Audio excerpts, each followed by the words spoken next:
The interesting thing about being tribal is that there's an effort to apportion blame.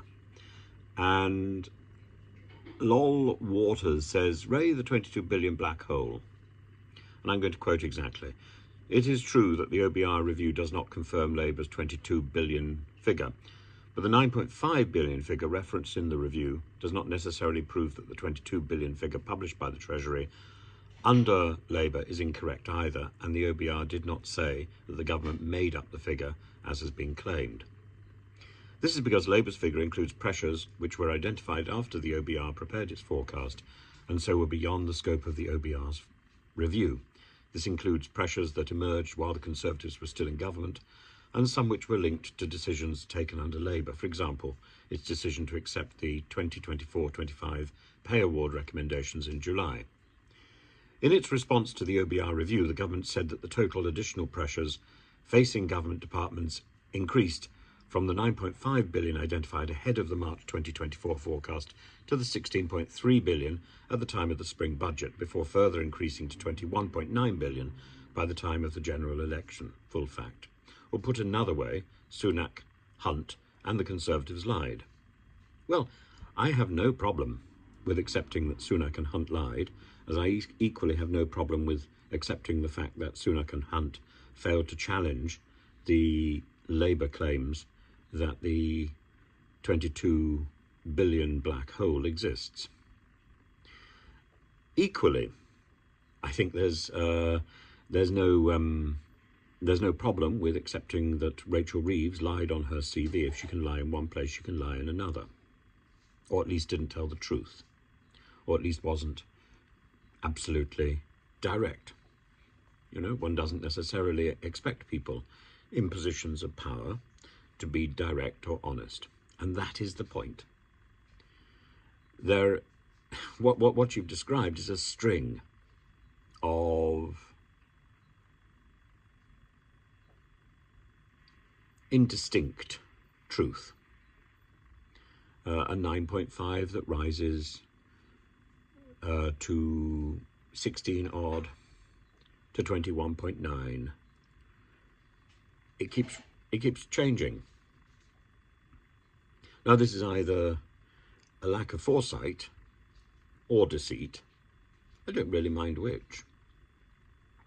But it's not necessarily correct, and it hasn't been challenged by His Majesty's loyal opposition. Why not?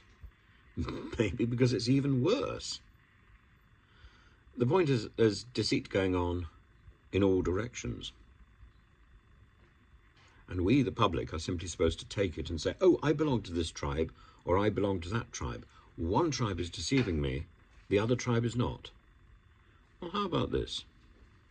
What if there is deception which is ingrained in the Westminster system? What if everybody who gets into that elite power block is overwhelmed by deceit? Where's the truth then? The problem is the truth is very evasive. And unless we start recognizing that the truth doesn't belong to one tribe or the other, what is evident is that there is deceit all over the place. And until we start identifying that deceit and identifying the laziness that can't or won't deal with it, why? Because even more deceit is going to be exposed? Why does Kemi Badenoch not deal with this 22 billion black hole? Why didn't Hunt deal with it? Why didn't Rishi Sunak deal with it when it was alleged by the Labour Party? That's the question we need to be asking.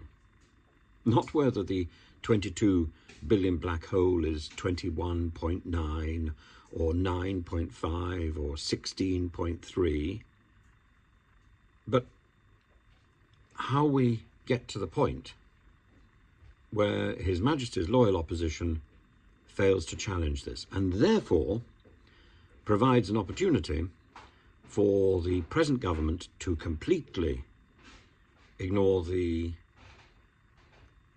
manifesto commitments that it made before the election in a matter of 4 months. In a matter of 4 months, those commitments have been ignored because, quote, the £22 billion black hole. This is a precedent for any government to come in on any manifesto and then do whatever they want to do, because there will be some ruse that can be used to claim that the terms of the manifesto were based on things which have changed. We go back to Macmillan, who talks about events, dear boy, events.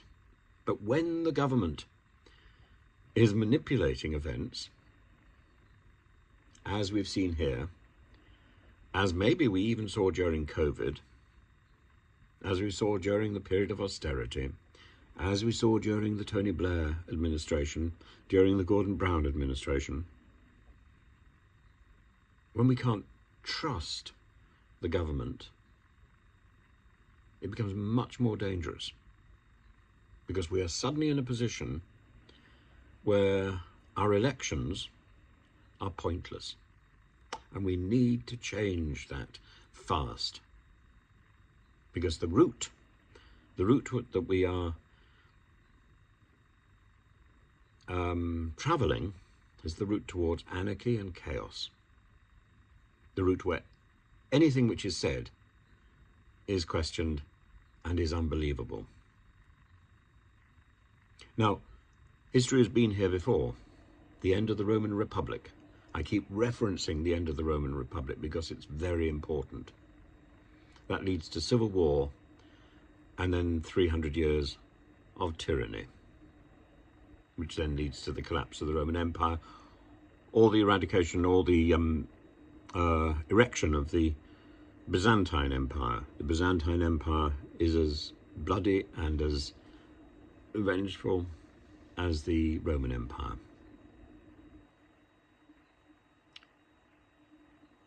But it's couched on deceit. It's predicated on deceit. And I'm not convinced. I'm not convinced that this £22 billion figure is correct. Why is the Conservative Party not challenging it? Is it possibly because it's even bigger? Is it possibly because they know more?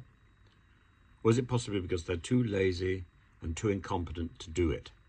And if that's the case, if they're incompetent when it comes to something that they are accused of having oversight over, the Labour Party is accusing them of creating this £22 billion black hole, and they can't defend themselves, how can they possibly defend us? How can they possibly defend the electorate?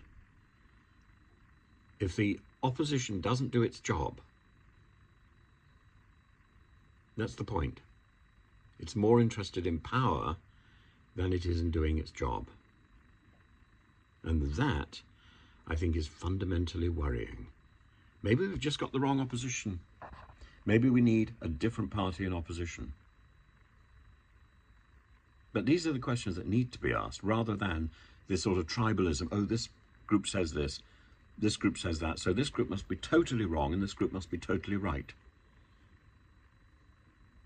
And the comment section is simply overwhelmed with this sort of thing at the moment. It's quite shocking. We've also got people spouting Russian propaganda, and that's worrying as well. But, you know, maybe I've just poked a hornet's nest there. But I shall do some videos later on today where I address the issue of neo-Nazis in Ukraine, and come back with some of the answers which were being demanded last night. But as for the rest of the comments, I greatly appreciate them, and I look at as many as I possibly can, and some I think, oh, I should answer. Sometimes I actually start making a video in answer, and then I think, actually, I won't. But I notice them, and I'm very grateful. And if you keep following my videos, which I hope you do, you'll find I reference them in time. And there are so many interesting thoughts there, and I'm really grateful.